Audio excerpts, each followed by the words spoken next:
Kuri winjo. En mana kai be wase mana cho. Oluonge wa. Kijende mang'eny are undergoing the same problem. Onyuse? Mano tich. Mano gima tich ji onge go mang'eny. To ibed onyuse? Yes, just be frank with me. Yes, be frank with me. Manager Just tell me because it was 22 containers. Yes, dong ne wamiyo containers adek. Negi wacho ni kanyo insecurity ng'eny ji ok nyal layo echo. Koro namiyo gi container milayo go e ot iwinjo. 22 ya bedo management atimo sawa ng'ada. Clients moko an go ka. Bwana Kurut. Ineno msina. Jatelo. Yudo mana ka ane simu gi some friends of mine from Malaysia. Nitie jo moko sam gire to majama mane mibiro kana kijana nango. Bera ahinya nade ang'o miting'o? Wach Kiswahili we wacho gidhi. Jatelo. Dakichale ng'ama dwaro tich omera madoto. Ohero ga chunko. Ayusa. Kong'iyo jotelo direct kamae. Koro Mae kijana manang'i. Mae kijana mi ndiko na nitiere gi pesa obiro godo.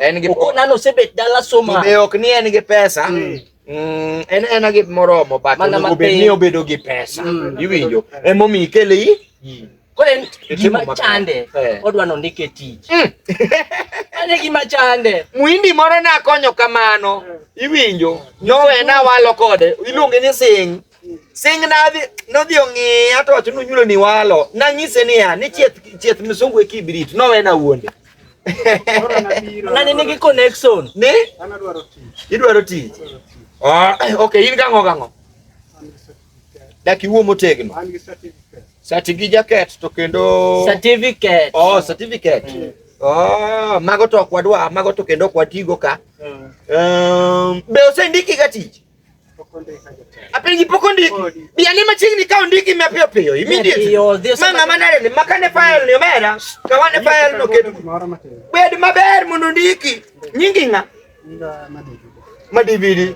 Muga. Kineno dok omera ne kijana. Boy ni daka ng'e maber. Jatelo alika wone kabiro. Okay, boy muwuotho goni. Nyingi nga. Madividi. Dongera ndiko. Bwana macho ndiko mane bwana. To dongidwa ndiki tich. To kwani ng'ama ndiki nade? Tich yude ina process. Omera be tane nyimji kamano. We chunge nyim jatelo kamano. Odwa chunge nyim. Nyaki kwere. Nyiro wuoyo gi CEO. Kodi inosendiki tich. Inosendiki tich. Odo mana kimora di. Gima ni oro na aneno. But dwaro ni medo kata mana kama Dunga nyalo medo. Medi bwana manga machal nade ne bwana ngani wasendiki tike. Kabi wamara medi mondo miye kifungu bwana. Med mondo mi dongi sema ni education is the key. Dunga namba en mana macha. En mana macha dongi sema ni education is the key to success. Ok dware weche mag kis mag nyiri. We kiso riki nyako. Kise education ya.